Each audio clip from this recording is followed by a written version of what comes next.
তাল গাছের যেই ভেলাটা আছে, এলাকার ভাষায় ডিঙ্গি নৌকা বলে, সেটা নিয়ে আসছেন।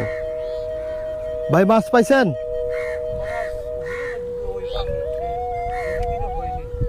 এখনো হয়নি?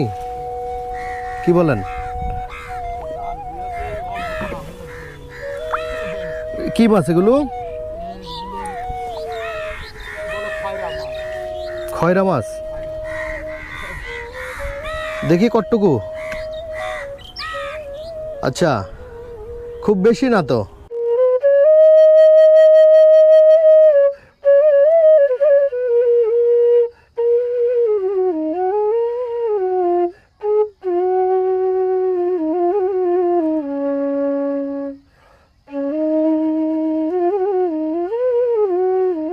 দর্শক, আমি এখন বেনাপোল পৌরসভার পেচর বাউড় এলাকায় আছি।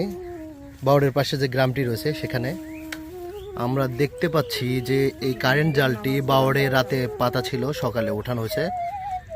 দেখুন কি পরিমাণ মাছ এখানে আটকে রয়েছে, জাল সহ ওঠানো হয়েছে। এখন বাড়ির মহিলারা বসে বসে এই মাছগুলো ছড়াচ্ছেন। এই মাছগুলোকে বলতেছেন মায়া মাছ না? আর এগুলো তো পুঁটি মাছ, রাইট? আচ্ছা, পাতিলেও দেখছি বেশ কিছু মাছ, বড় একটা জাপানি মাছ, সাথে আছে বেলে মাছ, পুঁটি মাছ।